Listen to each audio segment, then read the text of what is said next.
tem dúvidas, por exemplo, se eu te perguntar, né? Uma coisa que eu sempre faço umas provocações assim. Se eu te perguntar, uma mulher trair, um homem trair a mesma coisa? É uma pergunta assim, banal, né? Homem trair, uma mulher trair. Algumas mulheres ficam arrepiadas até com essa pergunta. Já tá tenso. Não, o hashtag cancelado já tá pronto para subir ali. Mas assim, cara, o lance é o seguinte, né? Essa é uma pergunta que não tem como eu responder, nem como você responder. Mas a gente pode olhar para a natureza, olhar para nossa bioquímica e entender um pouco o nosso comportamento, o que aconteceu no passado que justificam algumas ações hoje. Então, por exemplo, se você for analisar essa questão da traição, vamos pegar o ponto de vista evolutivo, né? Existe uma traição feminina e uma traição masculina. Em geral, né? Obviamente, quando você encara a realidade hoje, a realidade ela não é só pela evolução, né?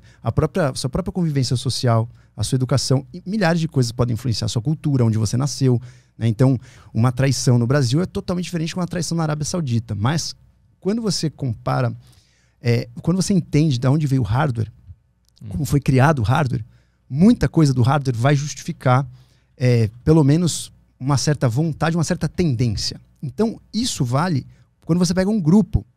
Então, o que eu vou falar aqui não vale para uma pessoa. Você pode falar assim, mas a minha amiga não traiu por isso. Não, tudo bem, uma pessoa. Mas se você pega essa pessoa e coloca no estudo populacional, vamos pegar então 300 pessoas. Quando você estuda uma amostra grande, você vê que existe uma tendenciosidade de um comportamento específico. Então vamos pegar essa questão da traição. Geralmente existem motivos que um homem trai, existem motivos que a mulher trai. Em geral, estamos falando generalizando mesmo, tá? Pode ter exceção à regra, pode ser que você seja aí uma exceção à regra, você que está nos ouvindo. Em geral, os homens traem mais pensando no momento presente. Os homens traem mais com uma recompensa imediata. Os homens traem mais porque você tem uma situação, uma ocasião e você foi levado por essa ocasião para ter uma recompensa imediata. As mulheres traem mais quando elas têm uma conotação um pouco mais emocional. Então, às vezes o relacionamento tá uma porcaria, às vezes ela não se sente amada, às vezes ela não está se sentindo desejada. Então, existe uma teoria evolutiva por trás disso, né? Em geral, para uma mulher trair, quando a gente está pensando agora, homens caçadores e coletores, tá? Vamos sair da nossa modernidade. Vamos esquecer que existe preconceito, esquecer que existe regras, né? Vamos pensar realmente de um ponto de vista bem observacional, né? Vamos voltar então para a época dos homens caçadores e coletores. Homens caçadores e coletores. Qual que era o maior medo de um homem? Primeiro, para você entender isso, qual é a principal função de um ser vivo aqui na Terra? Qual é a sua função? Desde o momento que você nasceu, você ganhou uma missão. Reproduzir. Reproduzir. Primeiro é sobreviver, porque se você não sobreviver, você não reproduz. Claro. E depois é reproduzir. Né? E por que reproduzir? É porque está inserido no código lá, que a gente tem que fazer isso. Quase. A palavra código, você quase acertou na mosca. O lance existe a grande teoria, o porquê que a gente está vivo, existe uma teoria que chama-se a teoria dos nossos genes, né? Que inclusive foi o Richard Dawkins que fez um grande livro do Gene Egoísta, que os genes eles querem sobreviver. Então, qual é o segredo da tua vida? Qual é o seu segredo que eu poderia copiar uma pessoa muito parecida com você? Seu código genético. Então, o seu código genético, ele é praticamente a tua identidade como ser aqui nesse mundo, tá? Eu ainda acredito que a tua consciência também seja, mas deixa a consciência de lado, que ela é imaterial, a gente não pode colocar nesse molho. Vamos pegar o seu código genético. Então, o teu código genético, ele é o seu segredo. Eu poderia fazer um clone teu idêntico seu com o seu código genético, tá bom? A sua missão que você ganhou desde quando você nasceu é deixar esse código genético aqui. E você não vai conseguir deixar ele inteiro. Você vai deixar ele 50%, uma vez que você vai ter que... Nós somos seres aí diploides, que a gente tem que juntar o seu código genético com o código genético de uma mulher, né? Vocês vão se unir, o seu espermatozoide com o óvulo dela e formar o ovo. Então você vai doar dessa prole, desse filho que nascer, metade dos genes são seus genes. Você cumpriu parte da sua missão aqui. E é interessante também os genes dessa próxima prole não serem idênticos aos seus, porque pode ser uma versão melhorada do que o Arthur é. Então, isso é interessante evolutivamente. Então, dá condição de evoluir. Condição de evoluir, vai chegar com adaptações, coisas melhores, com certeza virão. Certamente, essa é a sua missão. Principal missão número 1. Tanto que todo mundo aí que nos ouve, que já teve filho, sabe que a gente muda depois que teve filho. Dá um certo alívio, você muda o ponto de vista do seu trabalho, você muda como você enxerga a vida, você muda como você é uma pessoa dura, você muda em vários sentidos. Mas assim, essa ordem, reproduza, que está lá no nosso código, ela tem alguma explicação também? Ou tu acredita que possa ser uma explicação mais espiritual, misteriosa? Ela é puramente animalesca ou existe uma coisa superior, uma ordem mais mística por trás disso? O ato do sexo, você disse? Essa condição de existir um código em mim que me manda fazer algo e a partir dessa ordem eu sinto várias coisas nessa vida. Ela é evolutiva. Ela é evolutiva. Porque é o seguinte, é só você imaginar que quem não tinha essa ordem não tá mais aqui. É simples você imaginar isso. Mas mesmo assim, como que ela surgiu pela primeira vez, essa ordem? Provavelmente, é óbvio que isso é uma inteligência. Você pode chamar de Deus, você pode chamar do que você quiser. Mas é uma inteligência, né? É uma inteligência que vem desde as primeiras moléculas. Porque é o seguinte, quando a gente teve os primeiros seres vivos, tem também algumas teorias sobre isso. Quais moléculas que apareceram primeiro, né? Na sopa primordial, quais foram as primeiras moléculas que surgiram? Uma das teorias é que a gente teve aí... As primeiras moléculas que surgiram talvez possam ser o RNA. Então, assim, desde quando você... Imagina que para você ser um ser vivo, o que muda você ser um ser vivo e ser um ser não vivo? Quando você pega um pedaço de madeira morto e uma madeira viva, uma árvore, o que muda entre elas? Um grande mistério para mim isso. A organização é a coisa que mais muda. Porque é o seguinte, você tem que ter uma certa ordem quando você é um ser vivo. Por exemplo, vou imaginar agora. O seu fígado está mandando enzimas aí que você acabou de tomar um café. O seu estômago está mandando esse café para o seu duodeno. O seu duodeno está recebendo enzimas do seu pâncreas. O seu pâncreas está mandando outra enzima que vai mandar o duodeno contrair para mandar aquilo para frente. Tem uma ordem. Ali existe uma ordem hierárquica, uma ordem complexa. Num ser morto, isso não acontece. Não existe ordem na morte? Cara, não existe ordem. Na verdade, a morte é o caminho para o caos, né? Existe ordem, por exemplo, se acabar tudo. Vamos imaginar. O universo é quase como se fosse um caminho para a desordem, né? Você caminha para a desordem. No universo, você imagina que as moléculas soltas nesse quarto aqui, elas estão muito mais aleatórias do que as moléculas que estão no teu corpo, porque elas estão sempre em algum lugar específico, fazendo alguma função específica. O que eu quero dizer com isso? Toda vez que você chama algo de ser vivo, você já parte do princípio que as moléculas ali dentro são mais organizadas do que as moléculas fora. Só a ordem no universo, aí, se a gente andar 360 graus nesse raciocínio, só a ordem no universo, se você não tem nada mais, porque aí você não tem o que mudar, você não tem o que ser aleatório. Você entendeu o raciocínio? Sim, mas o conceito de ordem não é nosso, muito único. Para nós a ordem é estar vivo. Não, aí eu tô falando de uma ordem o seguinte: existe uma aleatoriedade ou existe um nexo. Mas a aleatoriedade é desordem, um nexo é ordem. E a regra, o nexo não necessariamente é um nexo que a gente concorde. Pode ser um nexo qualquer. Entendeu? Por exemplo, vou dar um exemplo para você. Então, vou imaginar que você tem um aminoácido. Um aminoácido, ele tem uma ordem. Ele sempre começa, né, com um radical amina e sempre acaba com um grupo carboxila.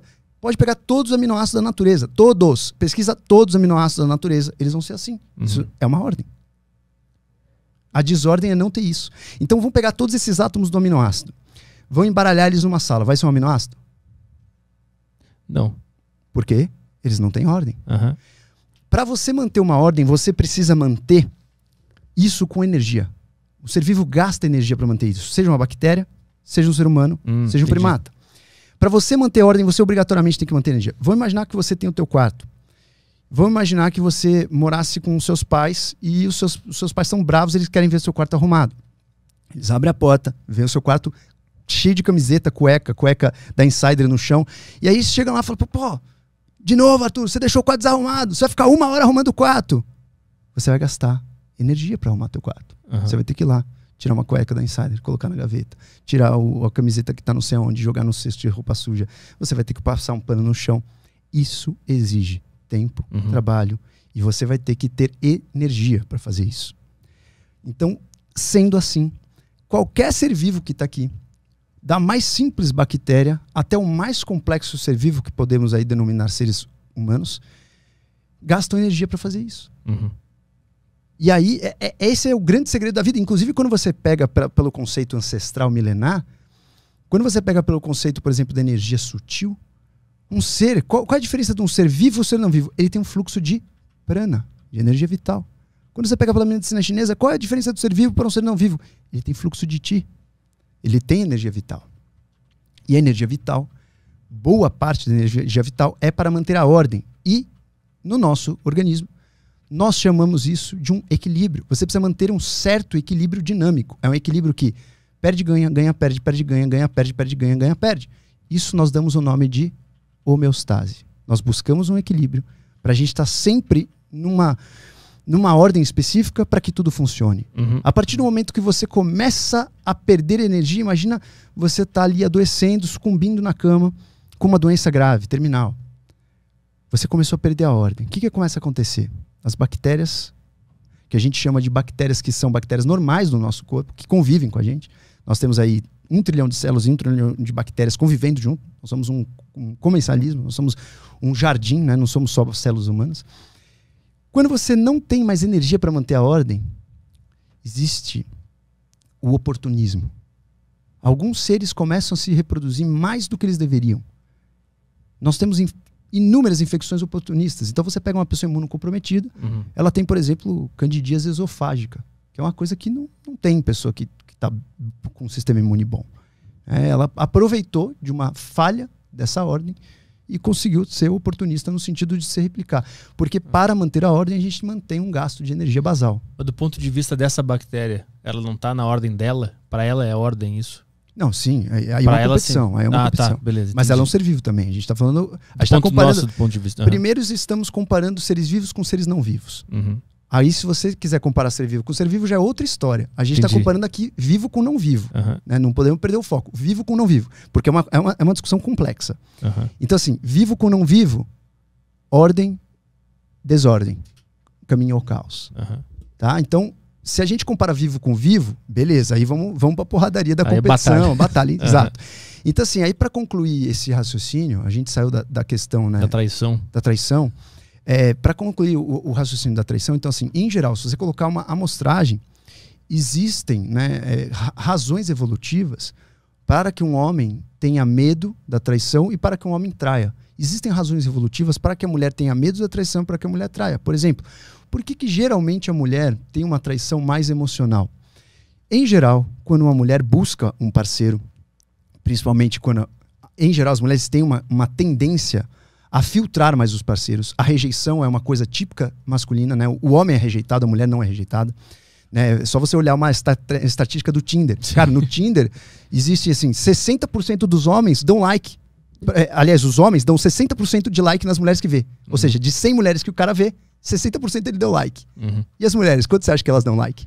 20? 4%. 4%. Ou seja, a rejeição para nós é comum. Né, pra nós é comum. Né? Eu não sei quantos anos vocês têm, mas na minha época, a galera ia na noitada, tipo assim, era comum você ver uma cena, o cara, né, puxando a mão de uma mulher, a mulher sai fora daqui, não sei o quê. Tipo, a rejeição é comum pro homem. O homem é como se ele tivesse que estar sempre à disposição. E a mulher escolhe quando ela quer. E quando a mulher escolhe, o cara tem que comparecer. Porque se a mulher é rejeitada, isso é muito pesado pra mulher. A mulher, ela lida pior com a rejeição do que o homem. O homem tá acostumado, tipo assim, beleza, vai, mais uma. Beleza, não deu like, mais uma. Então, sendo assim, em geral, a mulher filtra mais e a mulher ela tem uma tendência maior a escolher o parceiro pensando mais a longo prazo. Tá? Isso é um software, eu costumo dizer que o software da mulher é um pouco mais sofisticado do que o do homem. O homem tem um software um pouquinho mais medíocre, um pouquinho mais ignorante, porque ele é um pouquinho mais imediatista. A mulher ela consegue usar mais a racionalidade e a estratégia para saber se ela quer aquele homem ou não. Vou dar um exemplo para você. Se a gente estiver aqui olhando um Instagram de muitas mulheres de biquíni, peladas, etc e tal, você não vai ficar pensando, né? Será que eu vou dar certo com essa mulher? Será que ela vai ser legal? Será? Tipo assim, uma mulher pode olhar isso também e achar legal e ter tesão nisso? Pode. Mas se ela realmente for sair com esse cara, ela vai pensar outras coisas em geral. Estamos generalizando sim, claro, porque não tem como falar por todos, né? Então, isso tem uma raiz evolutiva. Quando você tá com uma mulher, né? Vamos, Homem das Cavernas de novo, galera, esquece que a gente tá em 2021. Volta para Homem das Cavernas. Você tá ali no mundo das cavernas e você casa com uma senhorita ali, tá tudo ótimo, e de repente você sai alguns dias para caça e volta. Alguns meses depois você vê que a barriga dela tá grande. Qual é a certeza que você tem que você tá cumprindo a tua missão? A sua missão é deixar os seus genes aqui. Qual a certeza que você tem que aquele filho é teu? Não, até inventarem o ratinho, não tinha como saber. Exatamente, vai pro teste do ratinho. Então aí que tá. Isso chama-se você saber, né, você ter a certeza da paternidade. Então a incerteza paternal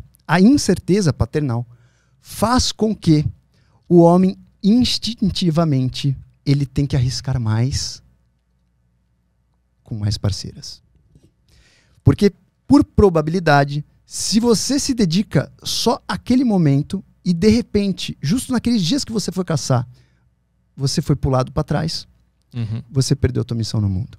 Então, o que o homem vem com o código genético dele? Isso a gente pode estudar, tá? Tô simplificando a história. Isso é uma história gigantesca. Se você estudar os aracnídeos, os invertebrados, existe até uma questão que a mulher, que é a fêmea, né, que é importante para ajudar a criação, né? Aí a criação não é uma criação junta, né? Você não cria dentro do ser vivo, você põe o ovo e o filhote nasce. Mas em geral, por exemplo, nos aracnídeos, a fêmea mata o macho para o macho não comer o outro macho. Para não existir competição entre os machos, senão o pai mata os filhos. Então o pai vai lá, injeta esperma, acabou a cópula ali, a aranha vai e mata. Então assim, o homem, de forma geral, existem exceções? Existem. Tem, por exemplo, os pinguins também chocam o ovo, tem algumas exceções, mas em geral o homem, ele é um injetor de esperma. Em outras espécies. O homem, eu tô dizendo macho, esquece o homem. Espalha a semente. Ele espalha a semente porque ele é um inútil, ele só precisa dar metade do código genético e, na verdade, quem faz todo o resto é a mulher. Resumindo, nos outros seres vivos, principalmente quanto mais primitivo é o ser vivo, mais isso é verdade. Conforme os seres vão ficando mais complexos, eles precisam também de uma figura paterna para, por exemplo, ajudar a segurança do bando, para ajudar a comida, para dar suporte. Nos seres humanos nem se fale, né? Criar um filho sozinho, você tem que ser muito guerreiro ou guerreira. Então a gente precisa, os seres humanos eles nascem muito crus de sistema neurológico, então a gente precisa dar muita atenção pro filhote, né? Diferente de um cavalo que sai e sai andando. Você já viu um cavalo parindo? Sai andando. O ser humano não, ele sai cru. Então o que acontece? O homem por si só ele tem essa tendência de ser injetor de esperma. E pela incerteza paternal, ele é obrigado a ter mais probabilidade de cumprir a missão dele. Como ele vai fazer isso? Aproveitando cada oportunidade que ele tiver de fecundação. Por isso, em geral, ele traz nesse hardware essa questão de aproveitar as oportunidades para uma relação casual curta. Então, quando você compara, isso aí é estudo científico, não sou eu que estou inventando, quando você compara, por exemplo, a chance de uma mulher falar eu te amo pro amante é muito maior do que o homem falar eu te amo pra amante. Por quê? Aí vamos pegar a traição da mulher. Existem várias teorias do porquê a mulher trai. Mas uma das teorias é a teoria da relação dual. Tipo, a mulher ela escolhe uma pessoa para ser o provedor de segurança, de comida e etc. Mas ela quer deixar os genes dela com outro homem que tem um aspecto talvez um pouco mais saudável. Então ela pega, tipo assim, isso mulheres das cavernas, tá? Então, as mulheres das cavernas, ela poderia pensar o seguinte, pô, esse cara aqui, ele vai me prover com comida, ele é um cara dominante no bando, mas ele não é um cara que tem os genes que eu queria. Então, vamos pensar em cultivar esse cara aqui e eu vou sair rapidinho com esse outro ali, porque é dele que eu quero. Então, no dia de ovulação, em geral, a mulher pula a cerca. Então, o homem, ele tem fobia que isso aconteça, porque além dele não deixar o código genético dele aqui, ele vai se esforçar com comida, com segurança, com etc., com um gene que não é dele. Hoje a gente tem isso, né, de uma forma, lembrando que hoje a gente tem a cognição, né, eu tenho padrasto, por exemplo, e sou amado pelo meu padrasto, né, e não é o gene dele que ele sustentou por um tempo na vida. Então, assim, quando a gente analisa essas bases evolutivas, as mulheres, por exemplo, elas têm essa base evolutiva de vou buscar realmente alguém que me ajude a cumprir minha missão aqui. Minha missão aqui na Terra é deixar um filhote e deixar bem. Eu quero deixar um filhote bem sustentado. Eu quero deixar um filhote bem alimentado. Eu quero ter segurança, porque eu preciso dar atenção pro filhote. Eu não vou poder olhar para quem tá tentando roubar minha comida. Eu não vou ter tempo para ir atrás de comida. Então eu não vou querer um cara que fique comendo fandangos o dia inteiro e fumando maconha e tomando todinho. Eu quero uma pessoa que saia para trabalhar. Jogando LOL. Exatamente. Você entendeu? Tipo assim, isso faz parte do software, do hardware. E aí quando você pega para o mundo moderno, cara, a gente traz isso. Se você for pegar nas estatísticas, né, existem milhares de motivos que os seres humanos traem. Um dos motivos que os seres humanos traem são os motivos emocionais, né? A mulher trai mais por vingança, por raiva, por rejeição. Uma mulher, por exemplo, que o cara chega, realmente ele não está comparecendo, isso abala muito a mulher. Fala, meu, o problema é comigo? O problema é comigo? Beleza, 1, 2 meses vai seguindo, 3 meses vai seguindo, 4 meses ela começa, cara, eu preciso me sentir amada. E se por um acaso ela acaba esse relacionamento e começa outro relacionamento onde ela se sente desejada, a mulher muda até a vibração dela.